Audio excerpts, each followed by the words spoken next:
J'espère que t'as passé une bonne semaine, un bon week-end, et j'espère que tu es prêt à te reposer, à t'endormir correctement pour commencer une nouvelle semaine, commencer une semaine en étant reposé, en ayant bien dormi, pour avoir toutes les chances de ton côté, de pouvoir faire plein de choses. J'espère que tu es prêt. Avec le thème de ce soir, qui va être, tu l'as deviné, du soft spoken. Et je vais te présenter une de mes lectures du mois de janvier. Comme d'habitude, je vais vous présenter le livre. Je vais vous lire l'Odyssey Card, vous dire ce que j'en ai pensé, sans spoil évidemment, et vous lire quelques pages du livre. Et ça sera déjà bien, ça sera déjà pas mal. Ça sera déjà pas mal, d'accord. Ça sera déjà pas mal. On va commencer par la présentation du livre. Donc il s'agit du livre des Baltimore de Joël Dicker. Le livre des Baltimore. Le livre des Baltimore. C'est le deuxième que je lis de Joël Dicker. On m'a aussi conseillé celui-ci. Et honnêtement, je ne regrette pas d'avoir écouté cette personne. Mais avant de plus en parler en détail, je vais vous lire la L'Odyssey Card.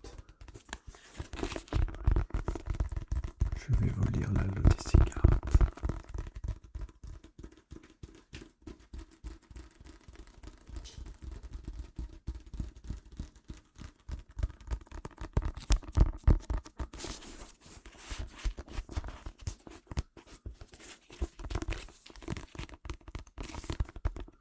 Jusqu'au jour du drame, il y avait deux familles Goldman. Les Goldman de Baltimore et les Goldman de Montclair. Les Goldman de Montclair, dont est issu Marcus Goldman, l'auteur de La vérité sur l'affaire Archibert, sont une famille de la classe moyenne, habitant une petite maison à Montclair dans le New Jersey. Les Goldman de Baltimore sont une famille prospère, à qui tout sourit, vivant dans une luxueuse maison d'une banlieue riche de Baltimore, à qui Marcus vouait une admiration sans borne. 8 ans après le drame, c'est l'histoire de sa famille que Marcus Goldman décide cette fois de raconter lorsqu'il quitte l'hiver new-yorkais pour la chaleur tropicale de Boca Raton, en Floride, où il vient s'atteler à son prochain roman. On retrouve Marcus.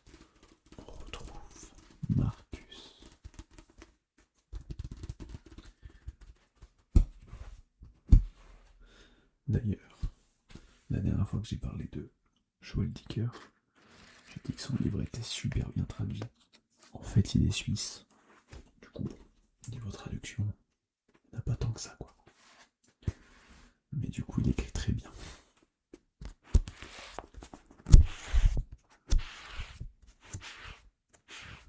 Je tenais à rectifier ça.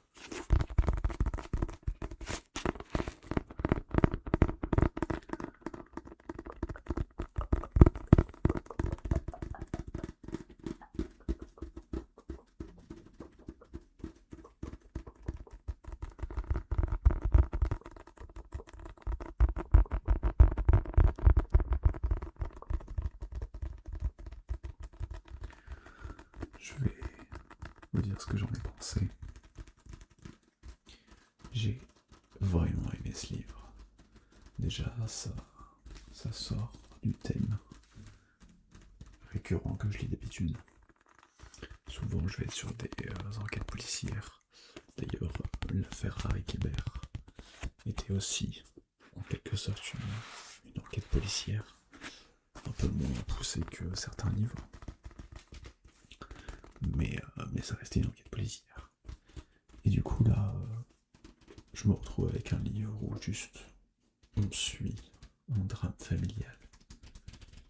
Et vraiment, j'ai beaucoup apprécié. Déjà parce que le livre est pas trop long si je le compare à l'affaire Harry Kéber. Bon, il y a 300 pages en moins, mais il y avait beaucoup de répétitions. Alors que dans celui-ci, il n'y a pas de répétition de scène. C'est un livre qui se lit tranquillement. C'est le genre de livre où on lit 10 pages le matin. On a envie de relire 10 pages en début d'après-midi. 10 pages pour le goûter. Et ainsi de suite. C'est vraiment un livre qu'on a envie de savourer, j'ai envie de dire. Qui se lit très facilement, très tranquillement. Qui n'est pas prise de tête. Et puis, comme d'habitude, il y a énormément de thèmes qui sont abordés. On a l'amitié fille-garçon, on a la poursuite de rêves, le fait de s'entourer des bonnes personnes, le fait de donner une image de soi, la jalousie entre amis, famille,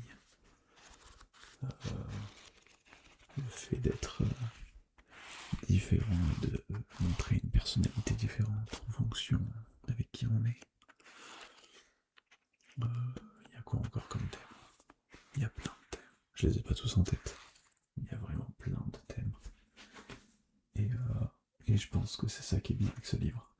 C'est que peu importe notre histoire, on va tous être touchés. Enfin, pas touchés, mais on va tous être... comment dire? On a tous un thème qui revient dans ce livre. On a tous déjà été, je sais pas moi, jaloux d'un ami, ou d'un membre de la famille. Ou alors on a tous déjà été différents. On était avec quelqu'un qu'on aimait, et c'est quelqu'un d'autre, etc. De se donner une bonne apparence, etc. Donc je pense que c'est un livre qui peut vraiment toucher tout le monde. Et peu importe qui on est, on peut se retrouver dans ce livre. À différentes échelles, évidemment. Mais voilà, c'est ça que j'ai bien aimé. Et puis comme j'ai dit, il est super bien écrit. Les retours en arrière sont très bien gérés. De toute façon, Joël Dicker gère très bien ça. J'ai lu 2 livres de lui, mais les 2 à chaque fois, c'était super bien géré. Donc je pense que dans les autres, c'est pareil. Donc voilà, je recommande ce livre à 100%.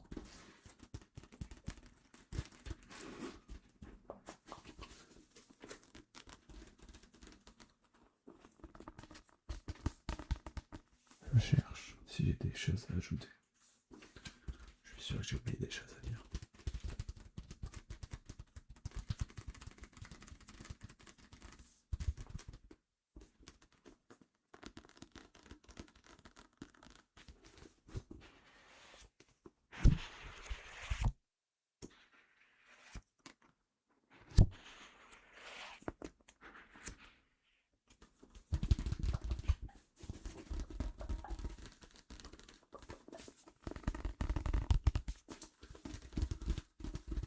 Je vais vous lire quelques pages.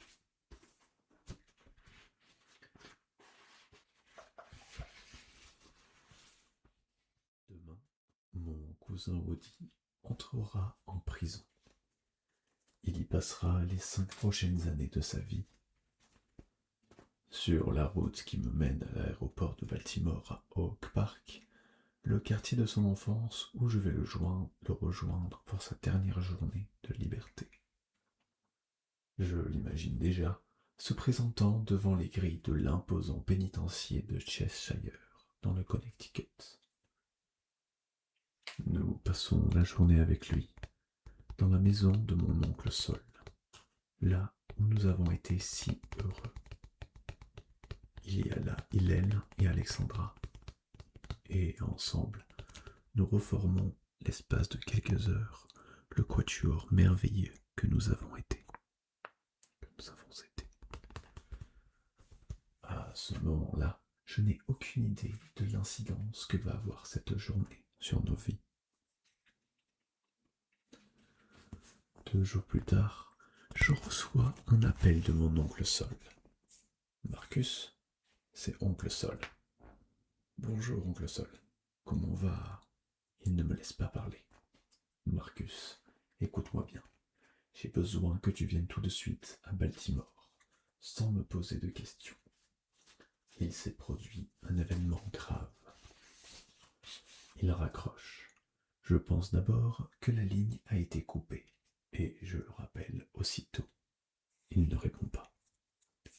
Comme j'insiste, il finit par décrocher et me dit d'une traite « Viens à Baltimore ». Il raccroche de nouveau.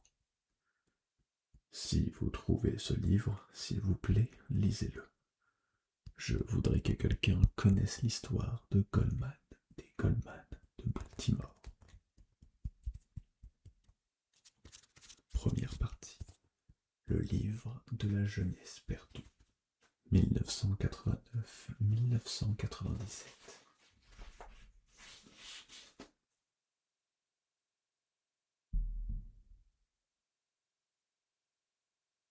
Je suis l'écrivain. C'est ainsi que tout le monde m'appelle.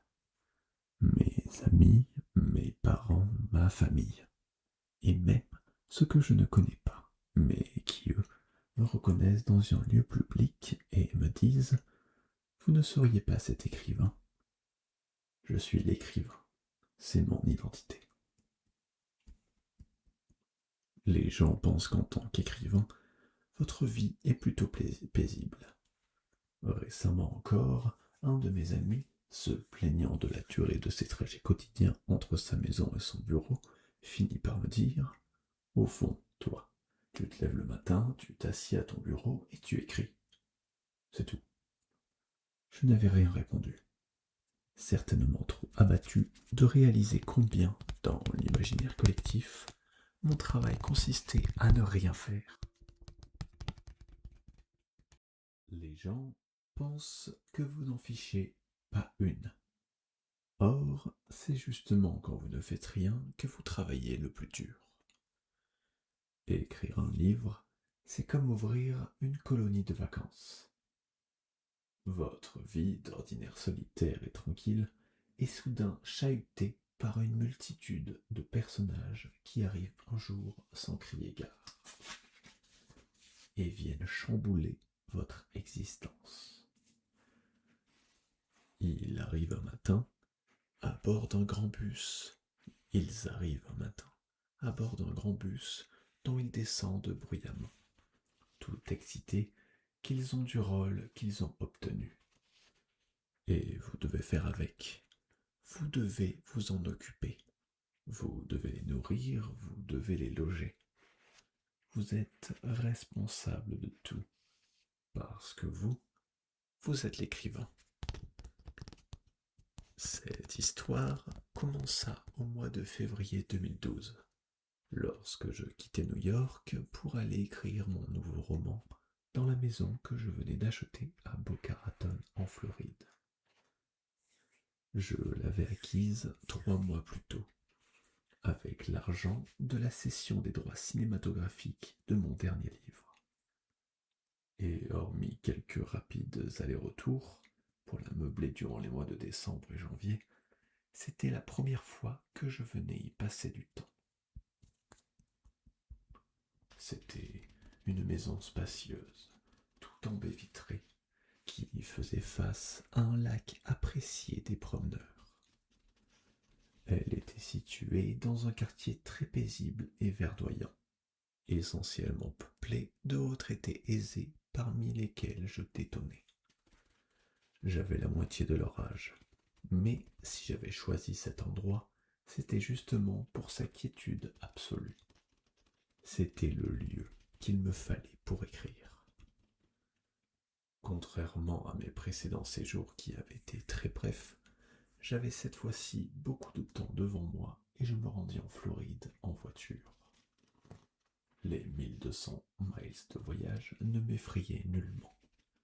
Au cours des années précédentes, j'avais fait d'innombrables fois le trajet depuis New York pour rendre visite à mon oncle, Saul Goldman, qui s'était installé dans la banlieue de Miami après le drame qui avait frappé sa famille. Je connaissais la route par cœur. Je vais m'arrêter là. J'espère que cette première page de la première partie vous a donné envie de lire ce livre ou de le découvrir. Je vous ai dit, c'est une petite partie de l'histoire.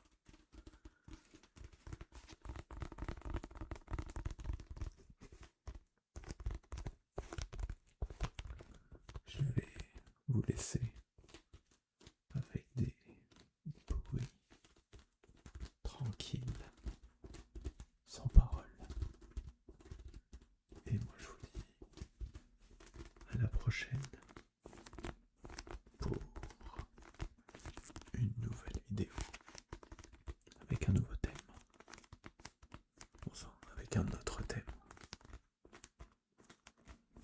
Bonne nuit. Passez une bonne semaine. Passez